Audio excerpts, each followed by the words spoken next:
नमामि धन्वन्तरिमादिदेवम् सुरासुरैर्वन्दितपादपद्मम् लोके जरारुकभयमृत्युनाशम् दातारमीशं विविधौषधीनाम्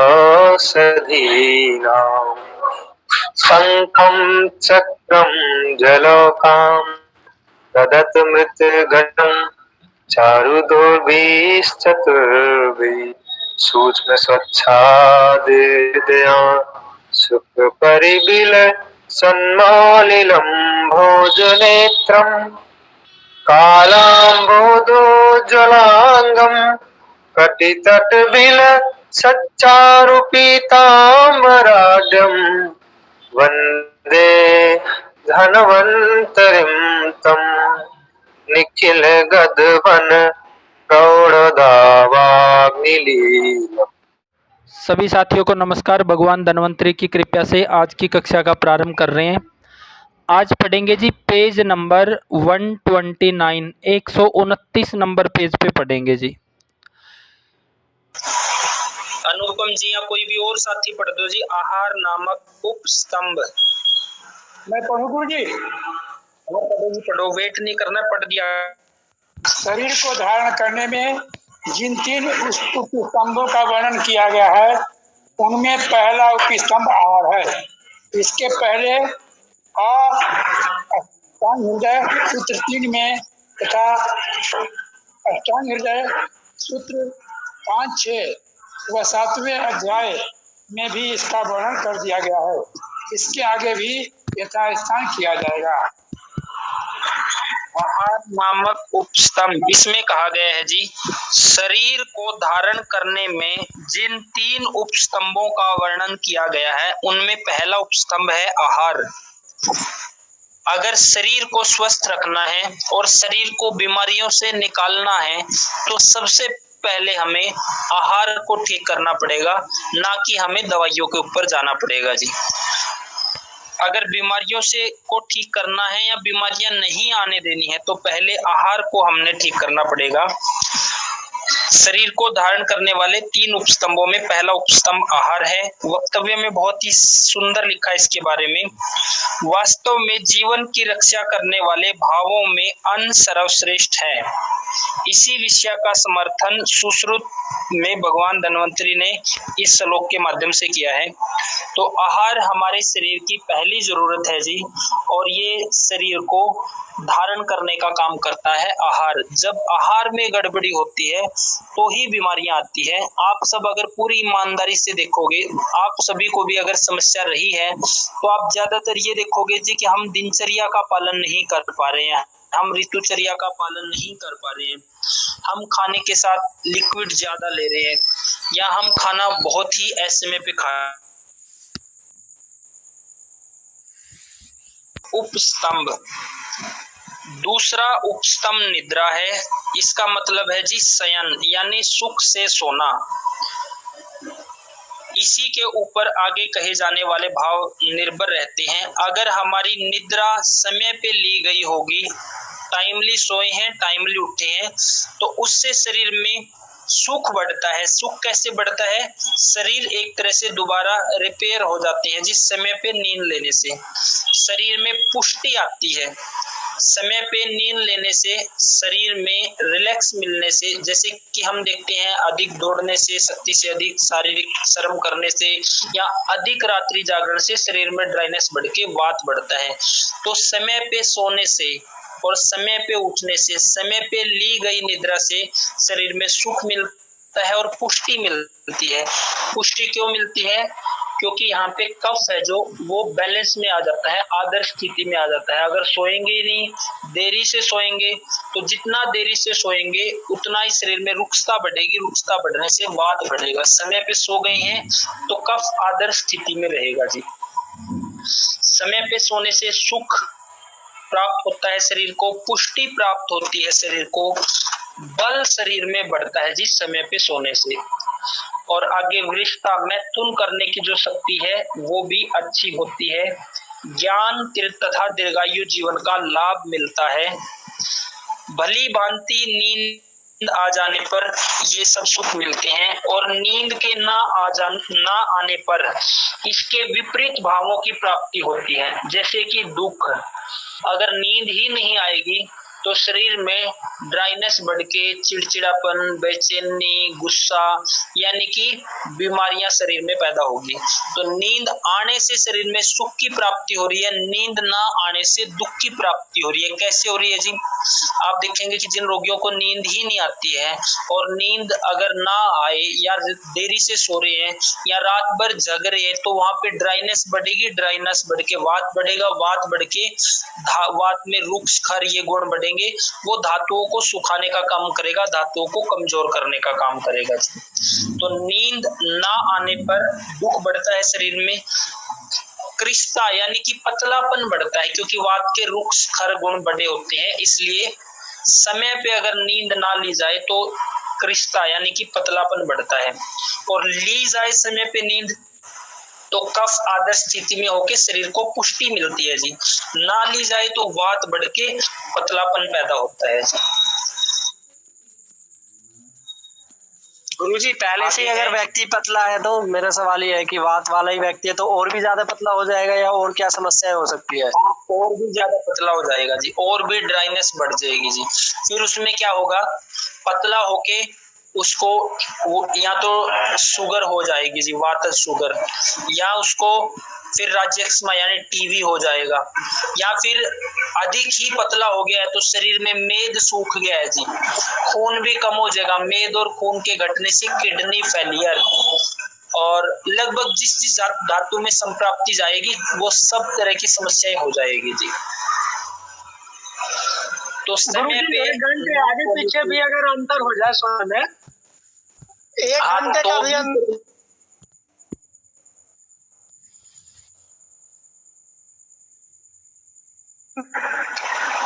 अगर हम 1 घंटा आगे पीछे हो जाए 1 घंटे में फर्क नहीं पड़ेगा। हाँ जी, हाँ, हर रोज बताइए 3 घंटे अगर लेट हो रहे हैं तो फर्क पड़ेगा जी, 1 घंटे में फर्क नहीं पड़ेगा।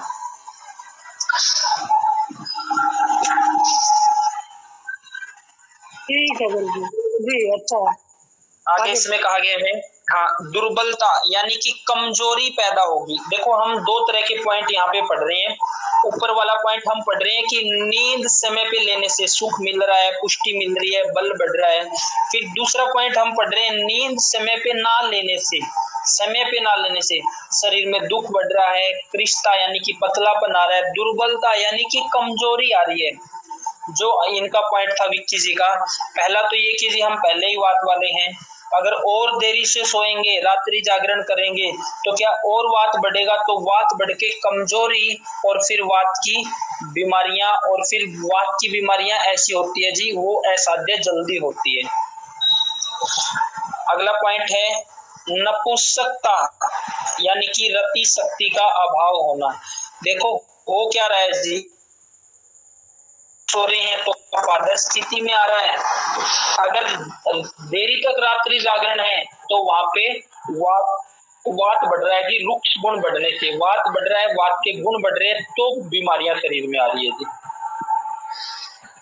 तो शरीर के लिए पहली जरूरत है जी भोजन और दूसरी जरूरत है उचित समय पे ली गई निद्रा।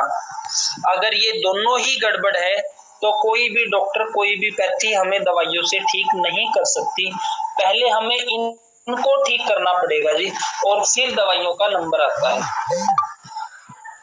अगला पॉइंट पढ़ दो कोई भी एक साथी जी, निद्रा का अभाव। अगर हमारी नींद अच्छी नहीं है तो फिर क्या गड़बड़ी होगी जी? निद्रा का अभाव, निद्रा का दुरुपयोग या अभाव, असमय से निद्रा का सेवन, सोना, आवश्यकता से अधिक सोना अथवा थोड़ा सा भी न सोना जीवन के सुखों तथा आयु को नष्ट कर देता है। इस प्रकार की अनियमित निद्रा काल रात्रि के समान होती है। देखो कितना इंपॉर्टेंट पॉइंट हम पढ़ने जा रहे हैं जी। अपने रोगियों में हमने जी फोकस करना है हेतु ढूंढने का, क्योंकि हेतुओं से ही हमें पता चलेगा इसको बीमारी क्यों बनी है जी। अब यहाँ पे बहुत कमाल का पॉइंट पड़ेगा कि निद्रा का दुरुपयोग या अभाव होने से या असमय में निद्रा का सेवन करने से, जो प्राकृतिक समय है निद्रा का वो है जी रात्रि के समय में, यानी कि व्यक्ति 9-10 बजे के आसपास सो जाए, 10 बजे के आसपास सो जाए और सुबह वो 6 बजने से पहले उठ के और मल त्याग हो चुका हो। अगर ऐसी स्थिति में कोई व्यक्ति है तो उसकी आदत स्थिति रहेगी जी। तो इसमें कहा गया है असमय में निद्रा का सेवन आवश्यकता से अधिक सोना अथवा थोड़ा सा भी ना सोना जीवन के सुखों तथा आयु को नष्ट करता है जी। असमय में सोएंगे, पिछले अध्याय में हमने क्या पढ़ा था जी, हमने पढ़ा संकीर्णासन क्या होता है, विरुद्धासन, अजीर्णासन, समसन, अध्यसन, विस्मासन, यानी वहां पे हमने भोजन की वो गलतियां पढ़ी जो असमय पे हम कर रहे हैं, अमात्रा के अनुसार कर रहे हैं। तो वहां पे एक पॉइंट पढ़ा था जी कि उन सब आसनों का सेवन करने से जो 7 प्रकार के आसन बताए गए हैं तो शरीर में घोर कष्टकारक रोग होते हैं, यानी कि भोजन का समय से सेवन नहीं किया गया तो घोर कष्टकारक रोग यानी कि बड़ी बीमारियां शरीर में आ जाएगी केवल भोजन के गड़बड़ होने से। और वो जो 7 प्रकार के आसन हमने पढ़े थे, संकीर्णासन मिले जुले भोजन का, विरुद्ध भोजन का, फिर आगे था अजीर्णासन यानी कि अपचन होने पे भी भोजन का सेवन करना, फिर समसन अहितकर मिला के खाना, अध्यसन पहला पचानी या दूसरा खा लेना, विस्मासन असमय पे खाना, असमय पे कम या अधिक खाना। तो वहां हम पढ़ रहे थे कि भोजन की गड़बड़ी से किस तरह से बड़ी बीमारियां होती है जी। और यहाँ हम पढ़ रहे हैं कि नींद की गड़बड़ी से अगर समय पे नींद ली गई है तो कफ अच्छा होगा, असमय पे नींद ली गई है, देरी से नींद ली गई है तो शरीर में वात की वृद्धि होगी। और देरी से सोना, देरी से उठना, देरी से सो रहे हैं वात बढ़ेगा, रुक्ष गुण बढ़ने से, देरी से उठ रहे हैं तो कफ भी दूषित होगा जी।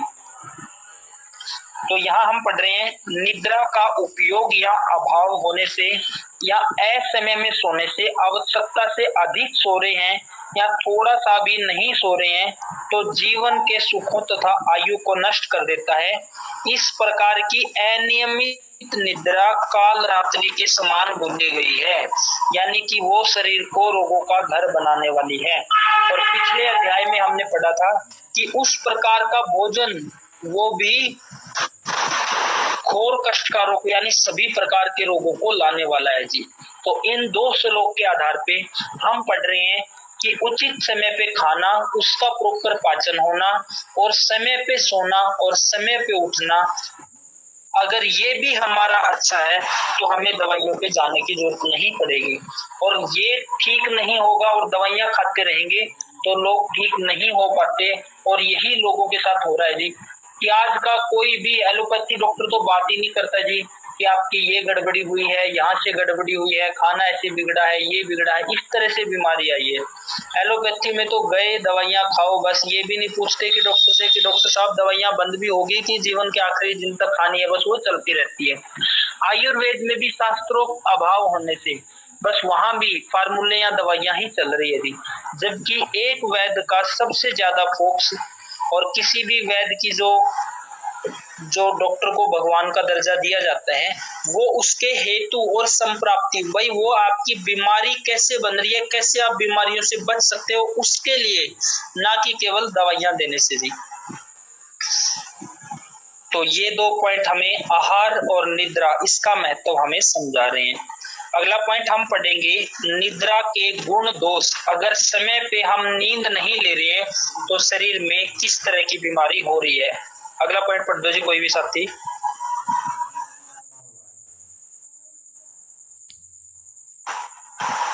निद्रा के गुण दोष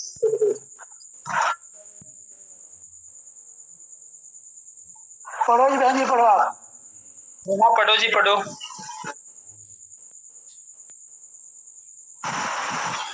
पढ़ो जी कोई भी एक साथी। निद्रा के गुण दोष। रात्रि में जागने से शरीर में रुचिता हो जाती है दिन में सोने से शरीर में स्निग्धता बढ़ जाती है। इसमें मूल कारण कफ दोष की वृद्धि है। सोने का एक प्रकार और है बैठे बैठे ऊँघना या झपकियां लेते रहना। यह न तो रुष्टता करता है और न कफ को ही बढ़ाता है। बहुत सुंदर पॉइंट है जी कि निद्रा के गुण दोष। रात्रि में जागने से शरीर में रुक्षता बढ़ती है। आजकल शहरों में तो ऐसा सिस्टम हो रहा है जी कि रात के कई रोगी तो ऐसे आते हैं कि 12 बज जाते हैं जी, 1 बज जाते हैं, पूछते हैं जी क्या करते हैं, कोई काम नहीं है जी, लैपटॉप पे बैठे हैं, मोबाइल पे बैठे हैं, वैसे ही बस टाइम पास के लिए टीवी पे बैठ के इतना टाइम निकाल देते हैं। तो रात्रि में जागने से, देरी से सोने से शरीर में रुक्षता बढ़ती है। रुक्षता बढ़ने से वात के 80 रोग पैदा हो सकते हैं जी। और दिन में सोने से या सुबह देरी से सोने से, सुबह तक 7 बजे 8 बजे, कई महानुभाव ऐसे होते हैं जो 9 बजे तक सोते हैं, तो वहां पे शरीर में कफ दोष बढ़ता है, क्योंकि सुबह 6 से 10 वो कफ का काल है जी, उस समय कफ प्रबल रहता है। जब हम ऋतुचर्या अध्याय पढ़ेंगे ना जी, तो वहां पे हम हेमंत और शिशिर ऋतु में एक पॉइंट पढ़ेंगे कि हेमंत और शिशिर ऋतु में कफ का संचय होता है जी, कफ जमा होता है शरीर में हेमंत और शिशिर ऋतु में, नवंबर से फरवरी तक। और फिर वसंत ऋतु में शरीर में कफ दोष बिगड़ता है। अब जो कफ दोष बिगड़ता है वो कब बिगड़ेगा जी? जब सूर्य अपने पिक पे जा रहा है, यानी कि 10 बजे के आसपास, 10-11 बजे के आसपास, जब गर्मी अच्छी बढ़ रही है, तो उस समय कफ का प्रकोप होगा। उस समय सर्दी, खांसी, जुकाम, बुखार जो उस ऋतु वाले पैदा होंगे वो उस समय के आसपास पैदा होंगे जी। और अब कफ का संचय किस समय पे होता है? का संचय होता है जी, इसमें बोला गया है जो अपना सुबह का उषा काल का टाइम है जी, इस समय में, यानी कि रात्रि के अंतिम पहर में 7-8 बजे तक, रात्रि का अंतिम पहर अपना ये 5 बजे के आसपास से लेके, जैसे ही वात का टाइम खत्म होता है उस समय से लेके अगले 2-3 घंटे यहाँ पे कफ का संचय होता है। इसलिए शरद उसके समय में अपना हेमंत और शिशिर में, सर्दियों में जी सुबह 6 बजे उठ के हल्का सा वहां पे व्यायाम करो, लघु व्यायाम करो, थोड़ा पसीना निकालो शरीर से। अगर उस समय हम सोए रहते हैं 7 बजे तक 8 बजे तक, तो उनके शरीर में कफ जमा होगा और अगले ऋतु में प्रकोपित होकर वो कफ की बीमारियां पैदा करेगा। वो ऋतु व्यायाम करने के लिए आदर्श ऋतु बताई गई है जी। और सुबह के टाइम में, उस समय ऐसा बोला गया उस ऋतु में अपनी शक्ति का 50% तक व्यायाम करो जी। क्यों? क्योंकि उस समय में कफ का संचय हो रहा है। उस समय पे अगर उस समय सोए रहेंगे या आलस में रहेंगे या कफ वर्धक आहार विहार का सेवन करेंगे, और जो लोग क्या करते हैं जी, सुबह उठते ही 6 बजे उठते हैं, 7 बजे उठते हैं सर्दी के टाइम में उस ऋतु में, और उठते ही कोई ब्रेड खा रहा है, कोई बिस्किट खा रहा है, कोई कुछ ये जहर जो खा रहे हैं, तो उनके शरीर में और कफ जमा होगा जी, तो उनको और आगे रोगी बनाएगा। तो इसमें कहा गया है रात्रि में देरी तक जागेंगे तो वात बढ़ेगा जी, और लेट तक सोए रहेंगे सुबह तो कफ विकृत अवस्था में आएगा। तो ये 2 नुकसान बताए गए हैं असमय सोने के जी। और दिन में भी अधिक सोने से शरीर में कफ बढ़ता है जी, कफ दोष की विकृति होती है जी। इसमें एक प्रकार बताया गया है कि बैठे बैठे झपकियां लेने से ना इसमें रुक्षता होती और ना कफ बढ़ता है जी। तो ये हम निद्रा के बारे में पढ़ रहे हैं कि समय पे ली गई निद्रा का महत्व क्या है, और समय पे ना ली गई निद्रा से किस तरह की बीमारियां होती है जी। वो क्या करेगा, शरीर में वात बढ़ के, वात के गुण बढ़ के कृष्णता, दुर्बलता, कमजोरी और नपुंसकता तक की बीमारी पैदा कर देता है। वहां पे शुक्र का, शुक्राणुओं का क्षय कर देता है जी, सुखा देता है बढ़ा हुआ वात, इस तरह से नपुंसकता जैसी बीमारियां पैदा कर देता है। अगला पॉइंट पढ़ो कोई भी साथी, निद्रा संबंधी विचार।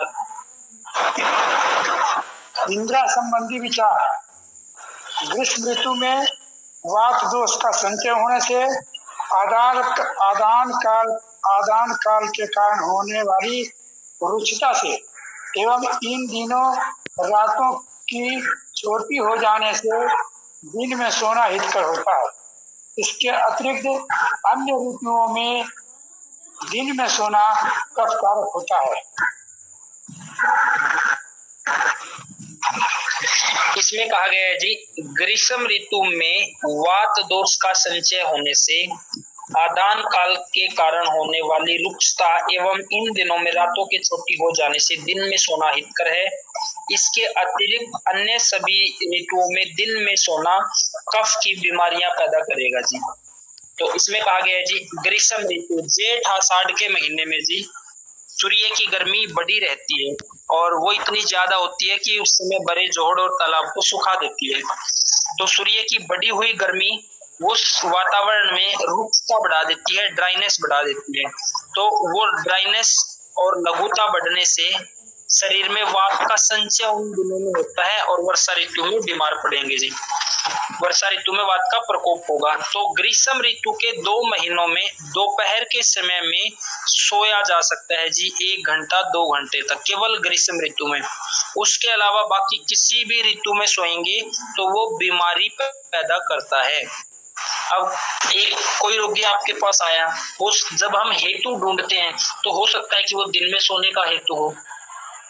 एक महिला पिछली बार बसंत ऋतु में ऐसी आई थी, वो ये बोलती है कि भाई मेरे को इन महीनों में मार्च और अप्रैल में इस समय पे बलगम बनती है और मेरे को नजला होता है इन 2 महीनों में। अब बाकी पूरी साल वो ठीक रहती है जी। जब हेतु ढूंढते हैं तो 2 हेतु मिले जी, कि एक तो वो दही का सेवन करती है वसंत ऋतु में और दूसरा वो दिन में सोती है।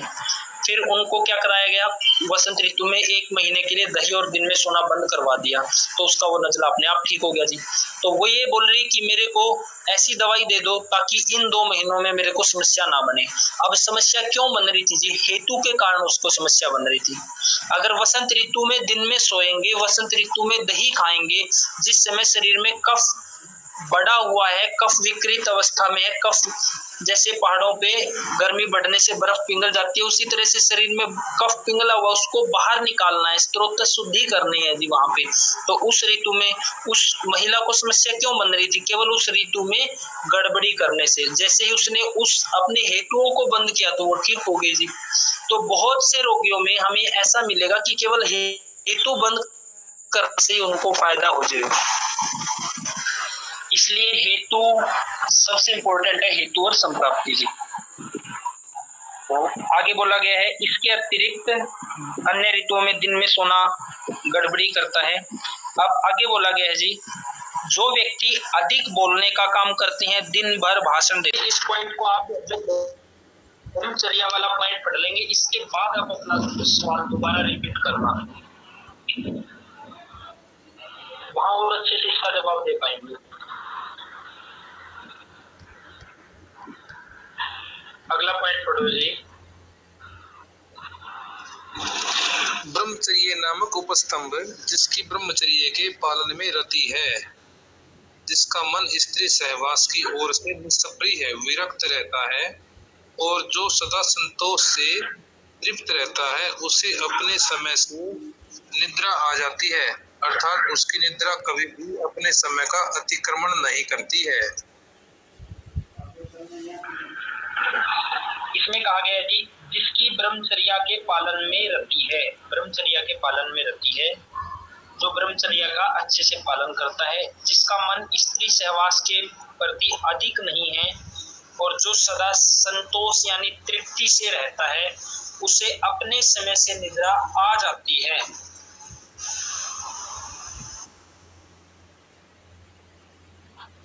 उसे अपने समय से निद्रा आ जाती है, अर्थात उसकी निद्रा कभी भी अपने समय का अतिक्रमण नहीं करती। तो इसमें कहा गया है, जो ब्रह्मचर्या का पालन करता है, जिसका आत्मबल मजबूत है, जो सदा संतोष से रहता है, उसको निद्रा अपने समय से आ जाती है जी। जिसमें तृप्ति नहीं है, संतुष्टि जिसके अंदर नहीं है, उसको निद्रा नहीं आएगी, उसको निद्रा परेशान करेगी जी।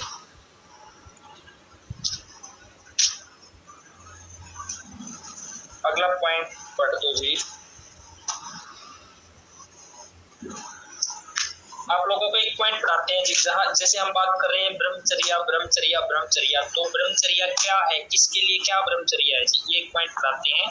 पेज नंबर 133 पे है, मैथुन संबंधी अन्य निर्देश, इसको पढ़ो अनुपम जी पहले। मैथुन संबंधी अन्य निर्देश है। वाजीकरण औषधों एवं आहारों से तृप्त फलतः परिपुष्ट शरीर अवयवों वाले नर नारी हिमकाल, हेमंत तथा शिशिर ऋतुओं में इच्छानुसार मैथुन का सेवन करे। वसंत एवं शरद ऋतुओं में 3 दिनों तथा गर्मी और वर्षा ऋतुओं में 15 दिनों में मैथुन करे।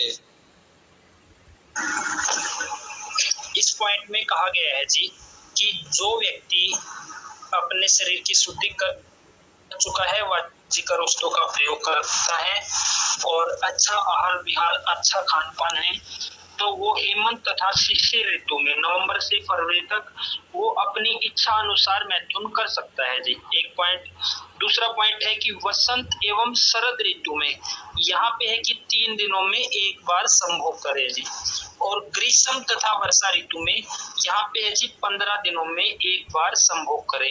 ग्रीष्म तथा वर्षा ऋतु में, ग्रीष्म ऋतु में क्योंकि उसमें पहले ही ऋतु प्रभाव से वातावरण में अधिक ड्राइनेस है जी, वातावरण में अधिक रुक्षता तथा लघु गुण बढ़े हुए हैं, और अधिक शुक्र से करेंगे तो शरीर में और अधिक रुक्षता और खरता, रुक्षता और लघुता बढ़ेगी। शुक्र से अधिक करेंगे तो वहां पर अगर अधिक संभोग करने हैं तो वहां पे अधिक शुक्र से होने से वात का संचय होगा जी।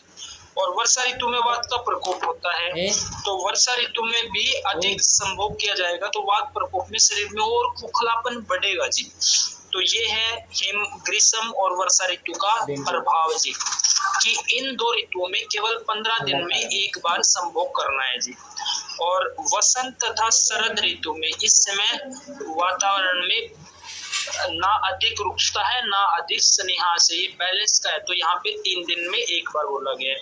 और हेमंत शिशिर में वैसे भाव प्रकाश में पढ़ेंगे तो 1 दिन छोड़ के 1 दिन है, लेकिन अगर अच्छा खान पान ये सब है तो इच्छा अनुसार मैथुन किया जा सकता है। एक ग्रस्त व्यक्ति अगर इस नियम का पालन कर रहा है तो ये भी उसके लिए ब्रह्मचर्या ही है जी, और जो ग्रस्त नहीं है उसके लिए तो फिर पूर्ण ब्रह्मचर्य है जी। तो ये डिफरेंस है कि जो संत है, साधु है, सन्यासी है, उनके लिए पूरी तरह से निर्मल ब्रह्मचर्या की बात करी गई है, वो पूरी तरह से ब्रह्मचर्या का पालन करें। और जो ग्रस्त है अगर वो इस नियम से चलेंगे तो ये भी ग्रस्त के लिए ब्रह्मचर्या का पालन हो रहा है जी। तो ये है जी कि ग्रस्त के लिए ब्रह्मचर्या क्या है। अक्सर लोगों का सवाल भी होता है कि जी किस ऋतु में क्या ध्यान रखना चाहिए, किस ऋतु में कितना गैप रखे, क्या करें, तो ये यहाँ पे जवाब है। अगर यहाँ इतना हम बैलेंस रख रहे हैं अपने गृहस्थ जीवन में तो जल्दी बुढ़ापा नहीं आएगा जी। और जैसे ग्रीष्म और वर्षा ऋतु में 15 दिन में एक बार बोला गया है, अगर इसमें अधिकता हो रही है तो यहाँ पे फिर शरीर में जल्दी बुढ़ापा आएगा, क्योंकि वात के रुक्ष, खर और लघु गुण बढ़ेंगे। इसलिए अपने यहाँ पे जेठ, आषाढ़ इन दिनों में शादियां नहीं होती थी, या फिर वर्षा और ग्रीष्म ऋतु में जी।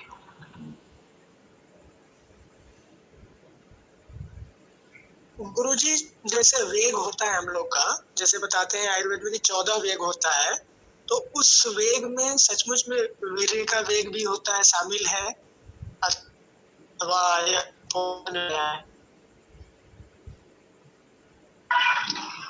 आवाज कट गई है, सवाल अच्छे से क्लियर नहीं हुआ जी।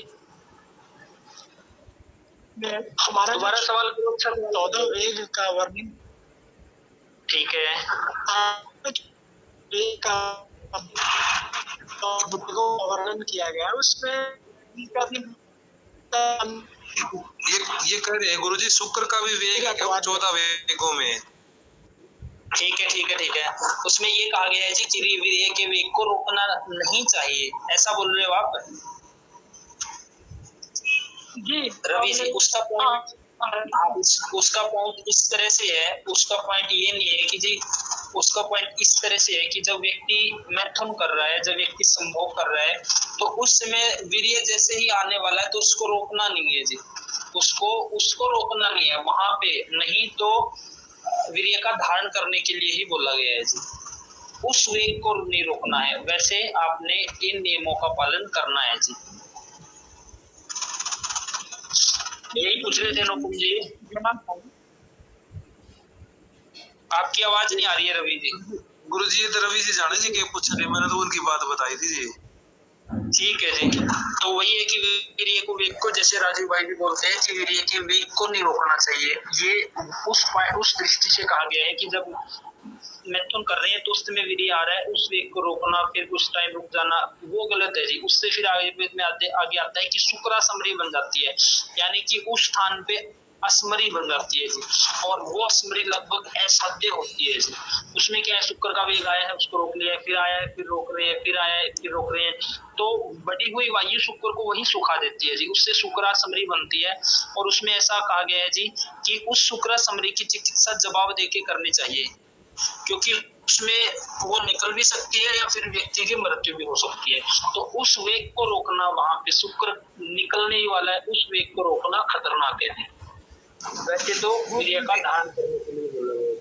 तो गुरु जी पत्नी कैसे कहाँ क्या बनती है, तो कभी सुनी नहीं, पहले इसके बारे में थोड़ा बताएंगे विस्तार से? अभी पढ़ा देते हैं जी आपको।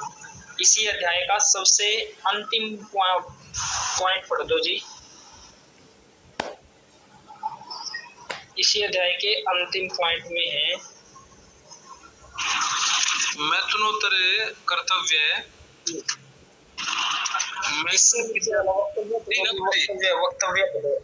इसका वक्तव्य पढ़ो जी।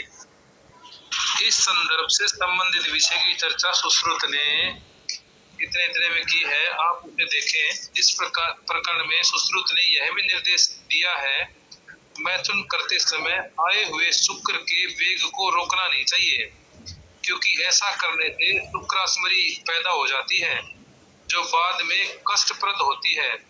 सुश्रुत ने इसी प्रसंग के 120वें श्लोक में मूर्धवर्ण में का उल्लेख किया है। इस तथ्य की ओर ध्यान दे, जिस्म के अगले भाग में स्थित मणि के ऊपर आवरण चढ़ाना, यही से योनि के भीतर शुक्र का क्षरण होता है। बस इतना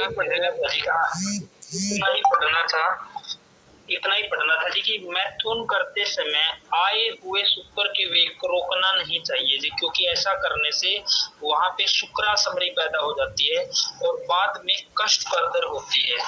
तो शुक्र इस समय निकलने के लिए प्रवृत्त है, उसको जबरदस्ती रोक लिया है कुछ देर के लिए, फिर रोक लिया है, फिर रोक लिया, ऐसे कर रहे हैं, तो वहां पे वो वायु शुक्र को ही सुखा देगी। और जो ये शुक्रासमरी बनती है, इसको हम असमरी अध्याय में पढ़ेंगे। तो इसको ऐसा बोला गया कि जवाब दे के चिकित्सा करोगे। ये ठीक निकल भी सकती है, नहीं तो निकलते समय रोगी की मृत्यु भी हो सकती है। ये जल्दी असाध्य होती है, क्योंकि आपने मर्म स्थान में ऐसी संप्राप्ति बना ली है जिसकी मर्म स्थान में वहां पे पथरी को निकालते समय आघात होने से व्यक्ति की मृत्यु भी हो सकती है। इस वेग को रोकने के लिए मना कहा गया है। तो गुरुजी होती किस जगह पे है ये शुक्र की जो थैली है, वहां पे या शुक्र की थैली में नहीं जी, शुक्र वाहिनियां है, जो शुक्र तो अपनी वाहिनियों में तैयार है बाहर निकलने के लिए, तो वहीं पे बनेगी जी। शुक्र वाहिनियों में ही बनेगी। इसमें क्या होगा, असमरी बन गई है तो पेशाब रुक के आएगा, पेशाब का प्रेशर बना रहेगा, आएगा नहीं, पेशाब निकलेगा नहीं, पेशाब के साथ रक्त आना, और अगर ये थोड़ी भी अपनी जगह से हिल डुल रही है तो वहीं आघात कर देगी जी, फिर वहीं से रक्त आने लग जाता है। बहुत खतरनाक रूप इसको दिया गया है। सब असमरियों में सबसे खतरनाक बताई गई है, क्योंकि ये मर्म स्थान पे पैदा होती है। तो पेशाब इससे कैसे रुकेगा? वो तो अलग है ना वैसे, तो उसका जो स्रोत है, जो शुक्र आने के जो है स्रोत तो अलग है, लेकिन अब आपका शुक्र बिल्कुल प्रवृत्त है जी निकलने के लिए, निकल तो उसी मार्ग से रहा है शुक्र। पीछे वाहिनियां अलग है, अब वाहिनियों से तो वो आ गया है, मेल्ट होके तो वो आ गया है, वो तो बस जब निकलने वाला स्थान है वहां रोक लिया गया है जी। जी जी जी गुरु जी। समय में दोनों चीजें नहीं आ सकती, नहीं आती तो वहीं से है जी। वह जी इसी में एक और प्रश्न आ गया अभी। हाँ जी वह जी, जैसे मेडिकल स्टोरों पे दवाइयाँ मिलती है जैसे अलग अलग प्रकार की, जैसे वो टाइमिंग बढ़ाने के लिए, तो इसमें भी फिर बाद में इन लोगों को भी वही दिक्कत आ रही है जो अभी बता रहे हो आप, या इनको अलग आएगा कुछ? ना बिल्कुल आएगी जी वही समस्या इनमें। तो जी जो मेडिकल स्टोर में दवाइयाँ मिलती है इनमें तो जी बहुत जल्दी बीपी बढ़ जाता है अगर इसका इस्तेमाल करें तो। ये तो बहुत खतरनाक होती है, शरीर को जर्जर बना देती है जी। आयुर्वेद में इसकी चिकित्सा है, इसके विपरीत चिकित्सा है। मान लो किसी व्यक्ति को भाई जल्दी से वीर्य का पतन हो रहा है, तो क्यों हो रहा है जी? वहां पे दो कारण है, या तो वायु इतनी बड़ी है, अब निकालने का काम तो वायु ही करती है, या फिर पित्त गर्मी इतनी बड़ी है। इन दोनों ही स्थिति में तो आयुर्वेद में यहाँ पे पूर्ण चिकित्सा है जिसकी। इस तरह के व्यक्ति को स्नेहन स्वेदन करवा के अनुवासन बस्ती देके, निर्होण बस्ती देके, फिर उत्तर बस्ती देने के बाद फिर आयुर्वेद में कुछ ऐसी औषधियां हैं जो मतलब क्या करती है जी, जो ये नहीं करती, ये दवाइयां तो क्या करती है, बस आयु विवेक को रोक देती है। और आयुर्वेदिक औषधियां क्या करती है जी, वो पूरे शरीर में ही धारण कैपेसिटी को बढ़ाती है जी। मतलब ऐसा नहीं है कि बस वीर्य के वेग को रोक दिया है, वो अंदर से ही धारण कैपेसिटी पैदा करती है, वीर्य की अंदर से ही संचित होने का गुण उसका बढ़ाती है। जैसे एक वटी आती है वीर्य स्तंभन वटी, तो वो क्या करती है जी, किसी व्यक्ति को शोभन दोष हो रहा है या किसी को मूत्र के साथ ही शुक्र निकल रहा है, तो इस स्थिति में वो क्या करती है, वो केवल इसी पॉइंट पे नहीं रोकती, वो अंदर धारण कैपेसिटी को बढ़ाती है जी। तो आयुर्वेद में इसकी जो चिकित्सा है वो पूरी तरह से कारगर है कि भाई आप बैलेंस करके किसका, या तो वायु का जो उसको जल्दी निकाल रही है, या फिर पित्त का जो उसको जल्दी डिस्चार्ज कर रही है, इन दोनों की चिकित्सा करते हुए फिर हम ऐसे रसायन और औषधियां देंगे जो अंदर आत्मबल बढ़ाती हो, अंदर से धारण कैपेसिटी को बढ़ाए जी। गुलशन जी। तो इसमें गुरुजी एक प्रश्न इसमें जुड़ जाता है, बड़ा महत्वपूर्ण है। इस क्रिया में जो काम की जो क्रिया है, इसमें एक आता है जैसा कि शब्द है संभोग, इसमें समीक्षा होनी चाहिए। मान लीजिए कि दो जोड़ी में से पति या पत्नी में से किसी एक के अंदर अगर ये इच्छा है और एक के अंदर नहीं इच्छा है, तो उस स्थिति में कैसे सम की स्थिति में है, मतलब दोनों के अंदर स्थिति एक जैसी हो जाए काम के लिए। तो इसमें ऐसी स्थिति बनेगी जी कि मान लो एक व्यक्ति है, भाई उसके अंदर कमजोरी है, कमजोरी। अब मान लो जैसे वात वाले व्यक्ति को देखें या कफ वाले व्यक्ति को देखें, कफ में क्या है, स्थूलता है। तो जो समस्या आ रही है वो कहाँ से आ रही है, वो शरीर में वात पित्त कफ के गुणों की विकृति के वजह से आ रही है। जैसे हम हर बीमारी में पढ़ते हैं कि गुणों को बैलेंस करना है। जैसे कि कफ वालों को हम देखते हैं, कफ वाले के जो मैक्सिमम रोगी आते हैं ना जी, वो ऐसे रोगी आते हैं जिनमें स्थूलता होती है जी, इरेक्शन ही नहीं होता है, यानी तनाव ही नहीं होता है। क्यों? क्योंकि जब शरीर में स्थूल गुण बढ़ा है तो वो स्थूल गुण हर जगह है, हार्ट में भी है, फेफड़ों में भी है, महिलाओं में यूट्रस में भी और पुरुषों में यहाँ पे भी है जी। तो वहां पे गुणों में ही। और वात वाले में क्या है जी, वात वाले में वीकनेस है, कमजोरी है, उसके अंदर उत्साह नहीं है। तो हमने गुणों को ही पकड़ना है इसकी भी चिकित्सा करने के लिए। वो अपना क्या नाम है, रवि जी, आयुर्वेद में किसी भी समस्या पे काम करना है तो गुणों पे। अब जैसे हमने एक पॉइंट पढ़ा कि या तो वात अधिक बड़े होने पे, वात का चल गुण बड़े होने पे वो जल्दी से शुक्र को बाहर निकाल रहा है, या फिर पित्त का तीक्ष्ण गुण बड़े होने पे वो वहां पे जल्दी डिस्चार्ज कर रहा है। तो गुणों पे ही काम करना है जी बेसिकली हर बीमारी में। गुरुजी आयुर्वेद में जो शीघ्र पतन के जो कारण सारे काम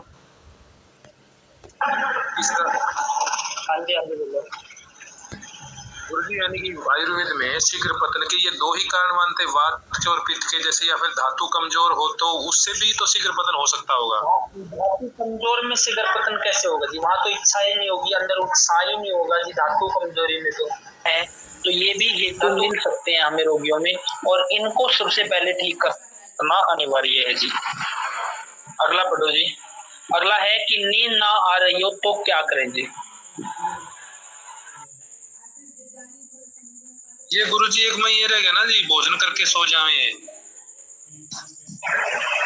हाँ जी गुरुजी। भोजन करके तो ना सोए जी, भोजन पचने के बाद ही सोए। भोजन का पाचन होने के बाद ही आधी नींद सोए, जो रात्रि को ना सो सका हो जी। जी गुरुजी। भोजन का पाचन होने के बाद। अगला प्रश्न जी। पूर्ण निद्रा प्राप्ति विधि।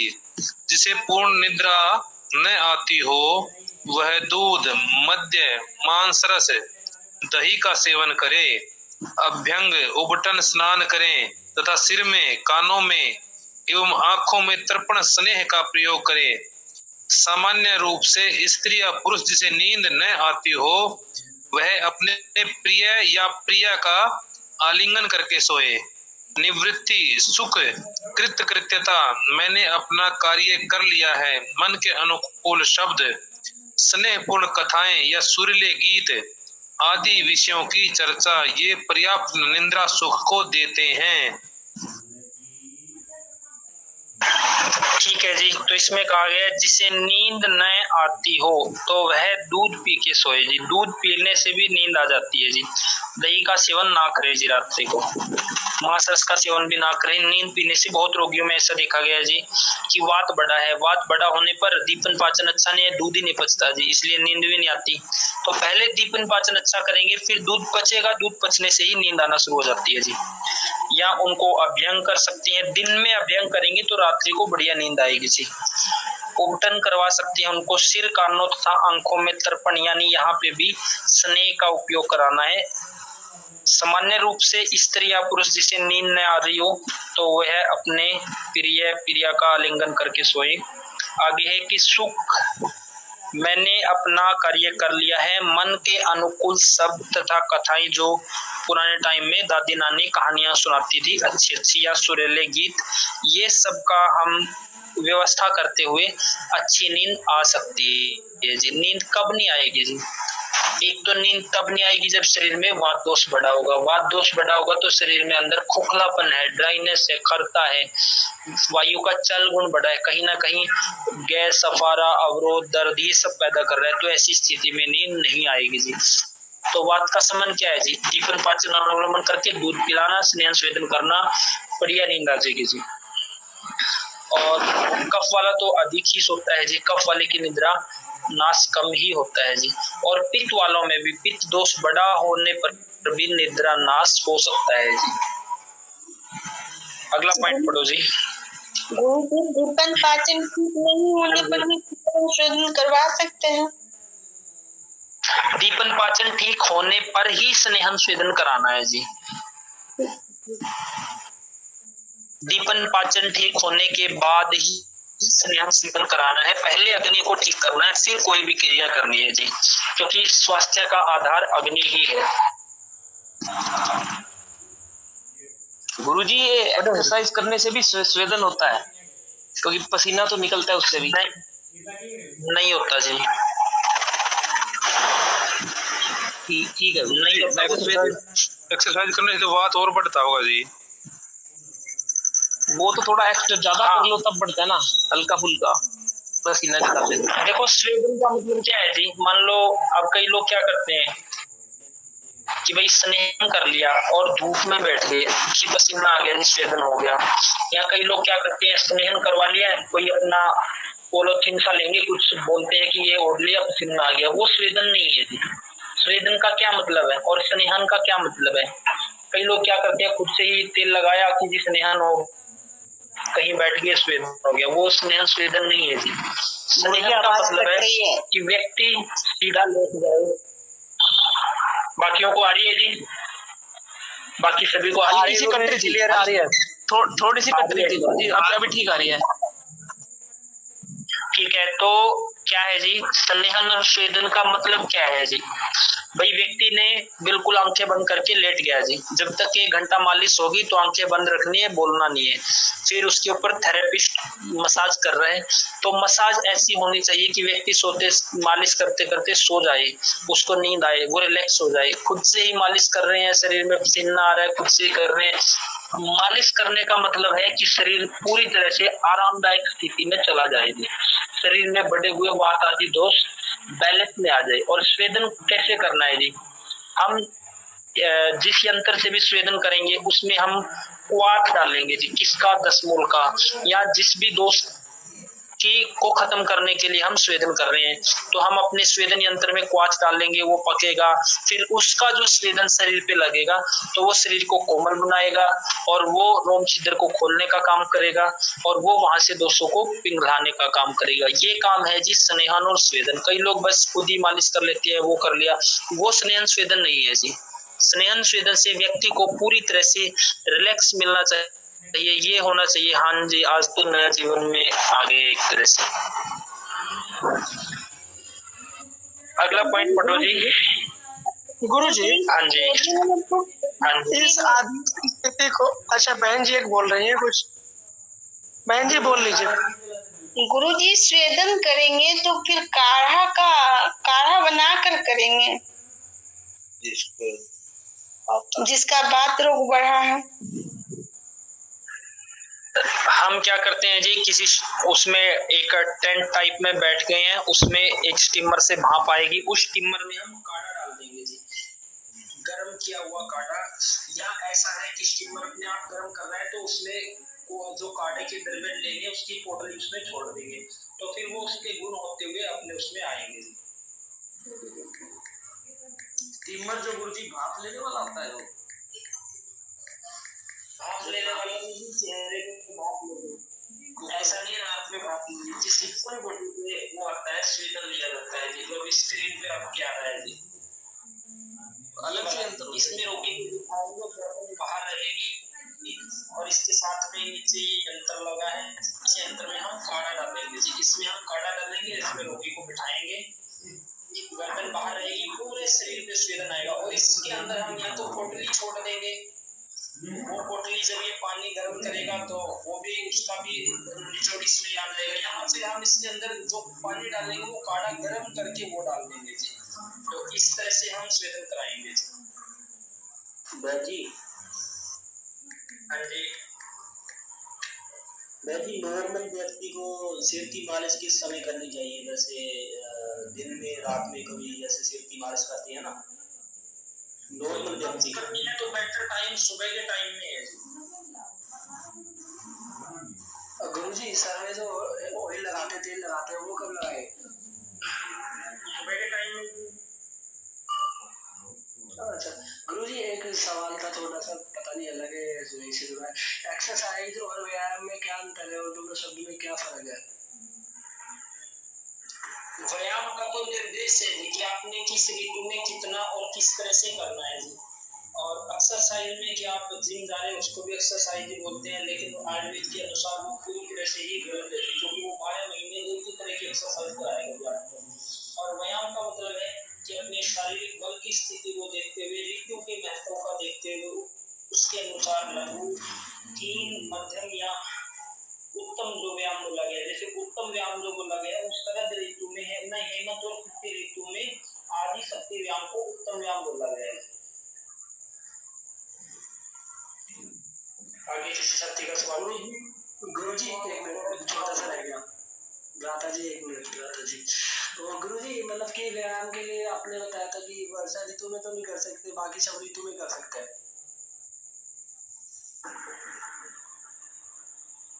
व्यायाम करने की दो आदर्श समय है नवंबर से फरवरी, इस समय हम शक्ति का आधा व्यायाम करते हैं, बाकी ऋतुओं में कम करना है, हल्का फुल्का लघु व्यायाम करना है।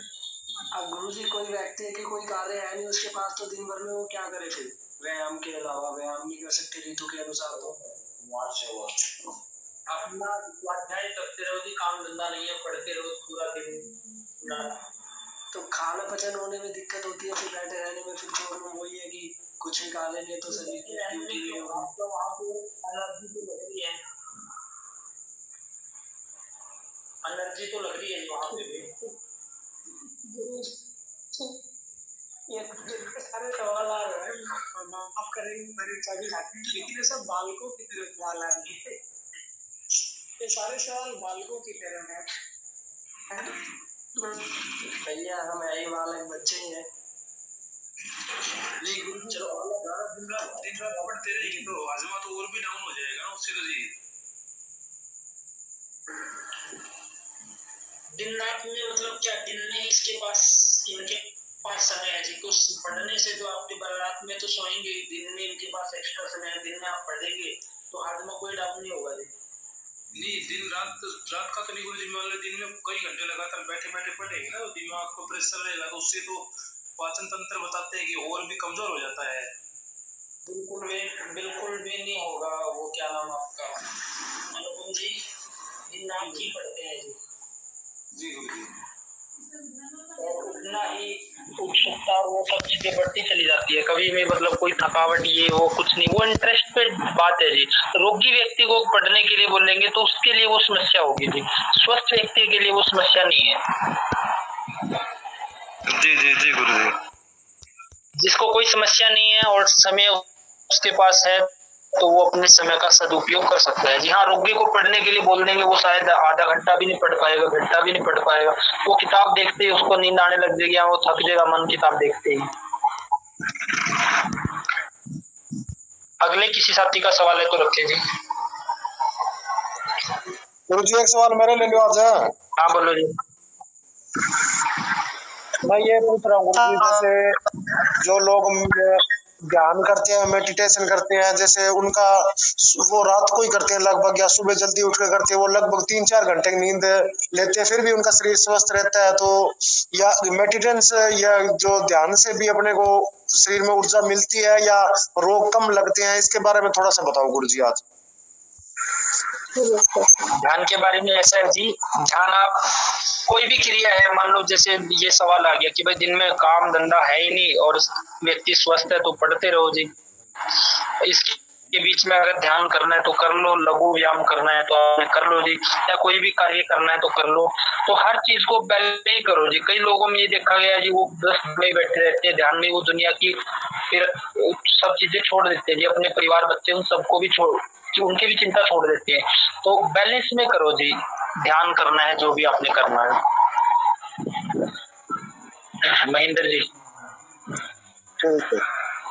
ठीक है नहीं गुरु जी, सामान्य रूप से जो लोग बैठते हैं ना गुरु जी, सामान्य रूप से जो लोग बैठते हैं ध्यान आदि में, जिनका ध्यान का कोई बहुत विशेष चिंतन नहीं होता और बहुत जल्दी यानी कि उठते हैं, तो वात प्रकृति वालों का तो वात तो उसमें भी कोप होता ही होगा ना जी, बढ़ता होगा निश्चित रूप से। ऐसा सवाल ज्यादा लंबा कर दिया, थोड़ा शॉर्टली सवाल करो जी, सीधा सीधा सा सवाल। ध्यान जो है ना, जिनका गहरा नहीं लगता और वो ध्यान जल्दी उठ करके करते, तो उनका वात प्रकृति वालों का तो वात बढ़ता ही होगा ना गुरु जी उसमें भी। वो वात तो कुछ नहीं बढ़ेगा, जिसमें बस ध्यान नहीं लगेगा उनका। वात बढ़ेगा नहीं, ध्यान नहीं लगेगा जी। वात वालों को ये समस्या आएगी कि जल्दी से आंखें बंद करके बैठे हैं, ध्यान में बैठने की कोशिश है, कभी दिमाग पहाड़ों पे जा रहा है, कभी किसी साथी की उस चिंता में जा रहा है, कभी कहीं जा रहा है, कभी कहीं जा रहा है, कभी वो ट्रेन निकल गई, ये हो गया, ये काम रुक जाएगा, वो रुक जाएगा, उसका दिमाग चलता रहेगा जी। वो तो गुरु जी वायु की तरह भाग रहेगा, कभी इधर कभी उधर है, दिमाग गंदा रहेगा। नुकसान नहीं होगा लेकिन उसका ध्यान में एकाग्रता नहीं आएगी जी। जी गुरु जी। भाई साहब ये एकाग्रता लाने के लिए तो वात पित्त कफ को बैलेंस में रखने का पड़ेगा एकाग्रता लाने के लिए। कफ वालों को जल्दी नींद आने लगेगी वो बैठते ही, क्योंकि कफ वाले को थोड़ा सा ही अगर बैठने को मिल जाए कहीं पे भी चपकी ले लेते हैं। और पित्त अगर बैलेंस में है या कफ बैलेंस में है तो ध्यान अच्छा लगता है जी। कफ बैलेंस में और पित्त बैलेंस में हो तो तभी गुरु जी बोला जाता है कि आसन और प्राणायाम करने के बाद ज्यादा अच्छा लगता है। हाँ जी। और किसी साथी का? रवि जी आप बोलो, काफी टाइम से बोल रहे नहीं, आप अपना सवाल रखें। हाँ गुरु जी, मैं बोल रहा था ये सब करने के लिए भी और भी कुछ करना पड़ेगा गुरु जी। अभी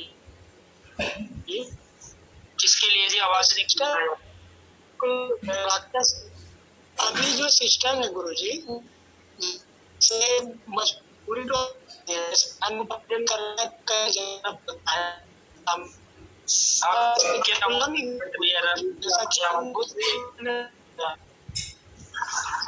आवाज कट रही है रवि जी।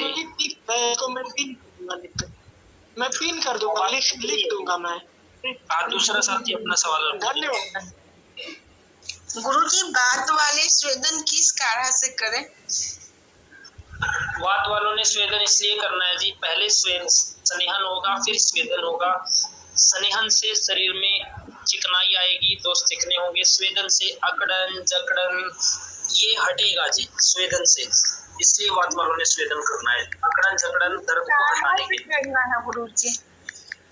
दसमूल का क्वाथ डाल देना जी, दसमूल का काढ़ा, दसमूल की जो रॉ मटेरियल की जड़ी बूटियां आती है उनका काढ़ा बना के उसको हम इस टिम्बर में डाल देंगे जो दिखाया गया था।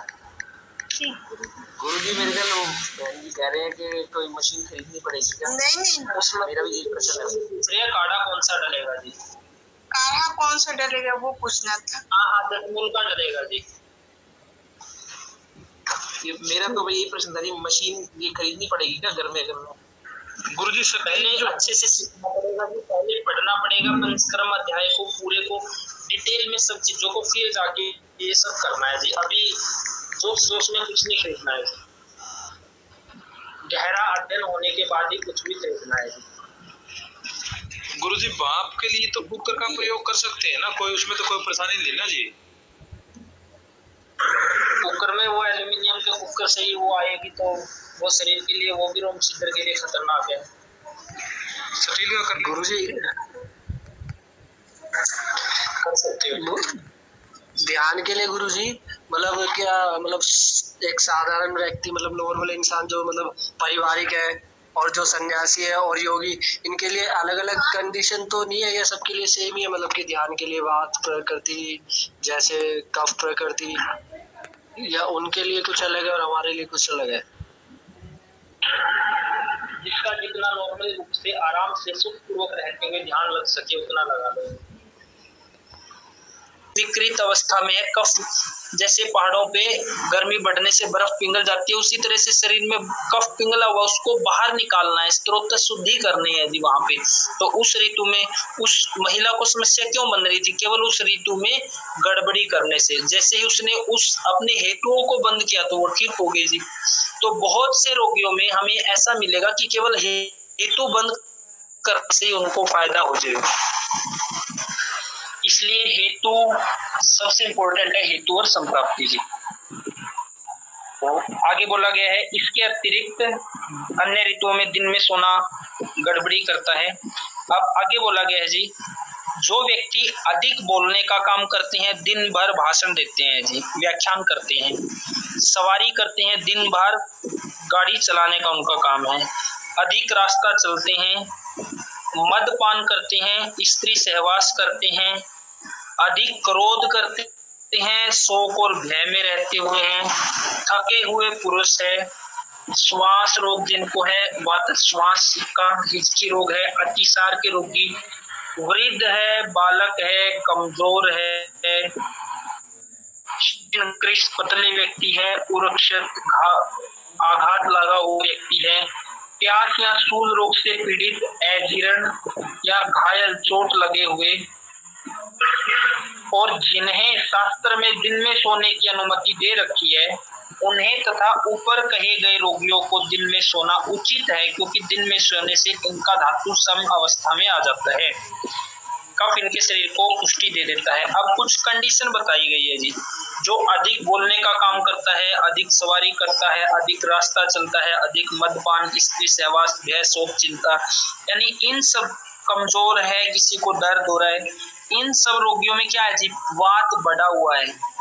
वात बढ़ा हुआ है तो वात के गुण बढ़े हुए हैं। क्यों? क्योंकि ये सब कार्य अधिक कर रहे हैं, अधिक बोलना, अधिक सवारी, अधिक रास्ता।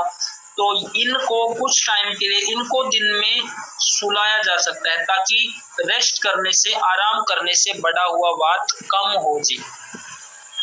केवल रोग ठीक करने के लिए हम बोलते हैं जी कि किसी को अधिक वात बढ़ने से कोई समस्या भी, आप आराम करो। वात वालों के लिए क्या पढ़ा हमने जी जब चिकित्सा पढ़ रहे थे, कि वात वालों ने सुख से रहना है जी, अधिक भाग दौड़, मेहनत, शारीरिक श्रम ये सब नहीं करना, ये सब करने से वात बढ़ेगा जी। तो इन रोगियों को दिन में सुलाया जा सकता है, इनको दिन में सोने के लिए बोला जा सकता है जी, क्योंकि इनके शरीर में आराम करने से वात घटेगा और आराम करने से कफ बढ़ेगा, जिनके शरीर में आदर्श स्थिति में आएगा।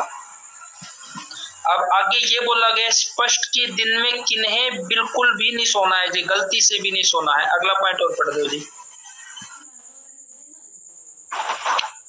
दिन में न सोने का निर्देश।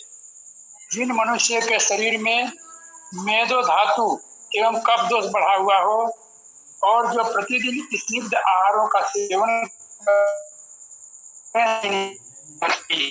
विष रोग से तथा गले के रोग से पीड़ित रोगी को रात में भी नहीं सोना चाहिए।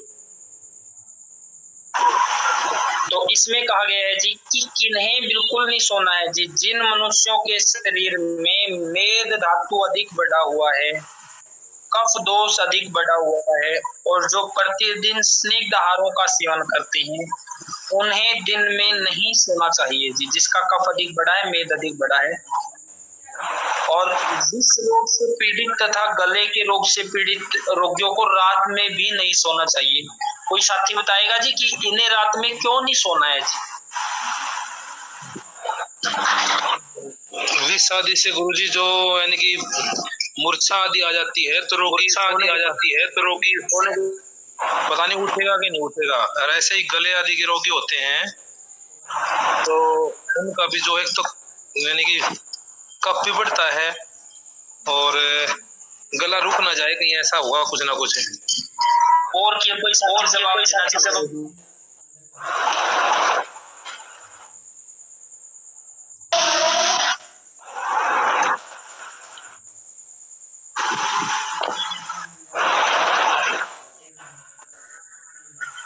है जी, अगर किसी विष का सेवन कर लिया है या शरीर में विष है तो सोने से, जैसे कि किसी को दवाई पिलाइए, ये बोल देते हैं थोड़ी देर लेट जाओ जी। सोने से विष और औषधि है जो वो शरीर में फैलती है सोने से, इसलिए विष के रोगी को सोने नहीं देना है, नहीं तो विष जल्दी से शरीर में फैलेगा। और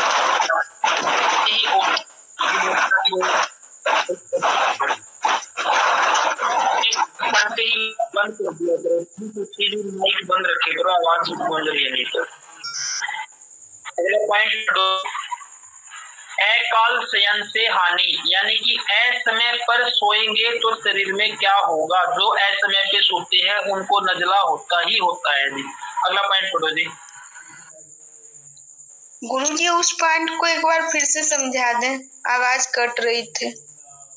कौन से वाले पॉइंट को जी? रात को सोने का निषेध। इसमें कहा गया है जी विष तथा गले के रोगियों को दिन में नहीं, रात्रि में भी नहीं सोना चाहिए, क्योंकि सोने से विष है जो वो फैलता है जी शरीर में, इसलिए सोने नहीं देना है जी। और गले के रोगी में भी, मतलब गले का जिसको बिल्कुल ही श्वास ना आ रहा हो, उनके लिए ये पॉइंट है जी। अगला पढ़ो जी, अकाल शयन से हानि। अकाल शयन से हानि, असमय में सोने से मोह, ज्वर, स्थैमित्य, गीले कपड़े से ओढ़े हुए का जैसा अनुभव होना, पीनस, प्रतिष्ठाय, शिरोरोग, सूजन, जी मिचलाना, रसवाही स्रोतों में रुकावट तथा मंदाग्नि हो जाती है। तो इसमें कहा गया है जी असमय में सोने से, असमय अगर हम सोएंगे तो मोह होगा शरीर में, जवर होगा, ऐसा लगेगा कि जैसे शरीर गीले कपड़े से ढक दिया है, इस तरह का फील हम करेंगे। कई बार गला सा रुका उठता है जब दिन में सो के उठते हैं, कई बार जान से मिलती है। आगे है पीनस यानी प्रतिशाय, जुकाम रोग होगा जी, नजला बनेगा। सिरो रोग, सिर के रोग हो सकते हैं, सिर में भारीपन रहेगा।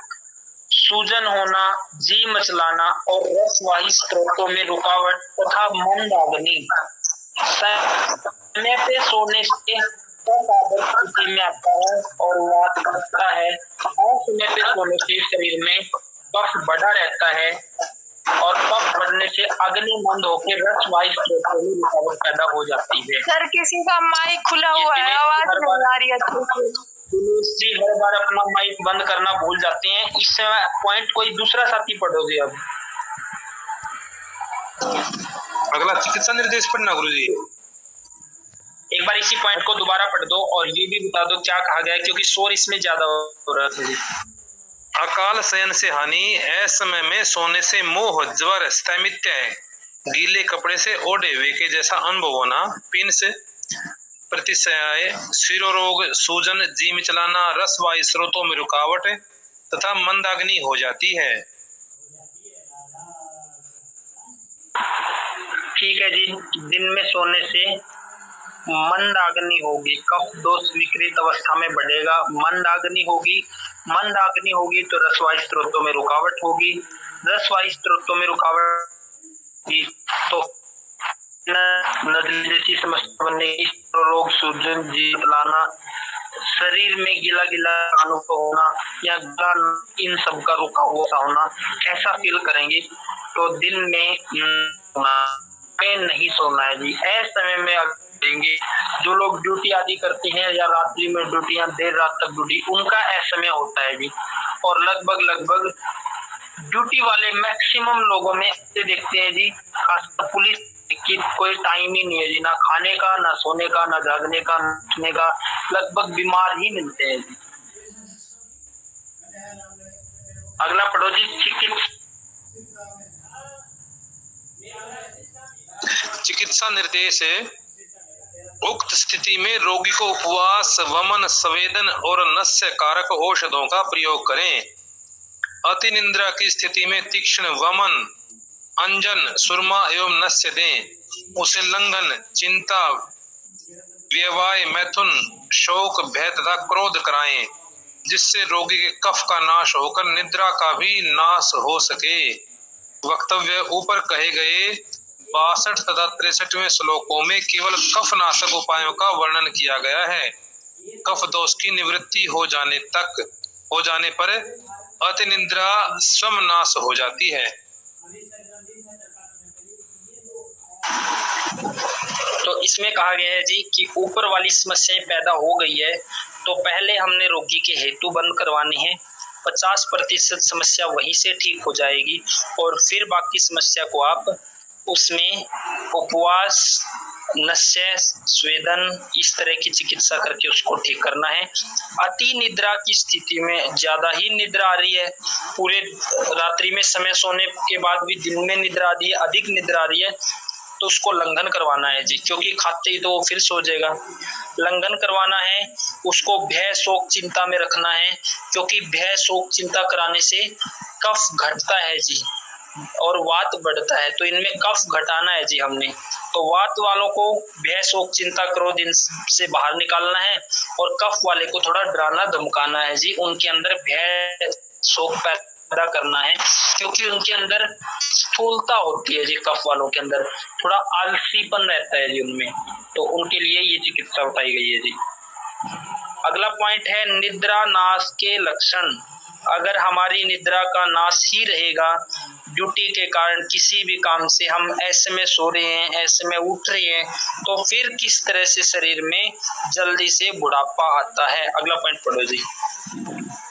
निद्रा नाश के लक्षण है, निद्रा के समुचित रूप से न आने पर शरीर में मसल देने की पीड़ा, सिर में भारीपन, बार बार जम्भाइयों का आना, शरीर में जड़ता, हर्ष, अक्षय, चक्रों का आना, भुक्त आहार का न पचना, उभाई आदि वात विकार संबंधी रोग हो जाते हैं। निद्रा के समुचित रूप से न आने पर देखो हमने दो ही मेन पॉइंट पढ़े जी निद्रा के ऊपर। अगर समय पे निद्रा लेंगे तो कफ आदर्श स्थिति में रहेगा और निद्रा का नाश होगा तो रुक्षता बढ़ के वात बढ़ेगा जी। वात बढ़ेगा तो सीधा सा सिम्टम है रुक्षता, खरता, लघुता, चलता बढ़ के बुढ़ापा आना जी। जल्दी बुढ़ापा के लक्षण दिखाई देना, जवानी में भी शरीर बुढ़ापा जैसा दिखाई देना जी। तो इसमें कहा गया है निद्रा के समुचित रूप से न आने पर, निद्रा आ ही नहीं रही है तो वात ही बढ़ेगा, तो शरीर में मसल देने की पीड़ा, क्यों, रुक्ष, खर, लघु इन गुण के कारण पीड़ा होगी जी। सिर में भारीपन होगा क्योंकि समय पर सोने से उदान वायु गले के ऊपर का जो चित्र है ये प्राकृतिक अवस्था में आता है। जब ये प्राकृतिक में ही नहीं है तो भारीपन ही रहेगा जी। बार बार जम्बाइयों का आना क्योंकि रुक्षता बढ़ी है, आप 2 रात्रि एक साथ ना सो तो दिन में भी जम्बाई आने लग जाएगी जी। शरीर में जड़ता, शरीर जकड़ा जकड़ा सा फील करेगा, टूटा टूटा सा फील करेगा। हर्ष, अक्षय यानी कि खुशी चली जाएगी। जब शरीर में दर्द होगा तो खुशी कहाँ रहेगी जी। चक्रों का आना, तो कमजोरी आना शुरू हो जाएगी, चक्कर आएंगे। भुक्त आहार का ना पचना, वात दोष बड़ा होने पर, वात के गुण बड़े होने पर अग्नि विषम रहेगी। ऊंघाई आदि वात विकार संबंधी रोग हो जाते हैं। तो ये महत्व है जी निद्रा का। अगर हमारा खाना बिल्कुल टाइमली है, सब कुछ ओके है, लेकिन नींद ही ठीक नहीं है, तो भी बीमारियां आ जाएगी जी। तो सबसे पहले शरीर को, अगर कोई रोगी बना है तो पहले उसका भोजन देखो जी, कब खा रहा है, किस तरह खा रहा है, क्या रात को दाल खा रहा है, क्या रात को पनीर खा रहा है, क्या रात को भारी चीजें खा रहा है, किस समय पे खा रहा है, क्या खाने के साथ ही दूध पी रहा है, क्या क्या गड़बड़िया है। सबसे पहले हमने आहार के नियमों को देखना है जी, और फिर उसकी निद्रा देखनी है जी।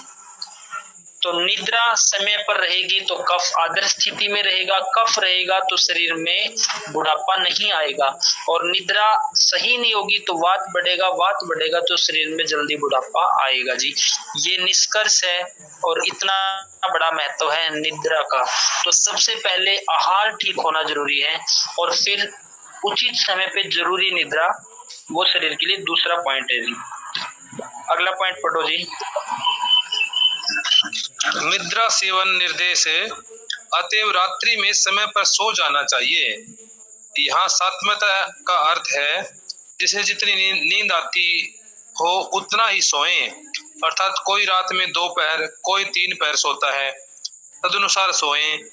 जो पूरी रात भली भांति न सो सका हो तो वह प्रातः काल भोजन करके आधी नींद सो जाए। तो इसमें कहा गया है, इसको हम प्रकृति के हिसाब से डिसाइड करेंगे। पहला आदर्श स्थिति है कि जिस समय पे सो, अगर वो नींद नहीं हो पाई है समय वाली नींद, या किसके लिए कितनी नींद जरूरी है, वात वाले के लिए मान के चलो जी रात्रि के 10 से और सुबह 5 साढ़े 5 बजे तक की नींद वात वाले के लिए जरूरी है जी।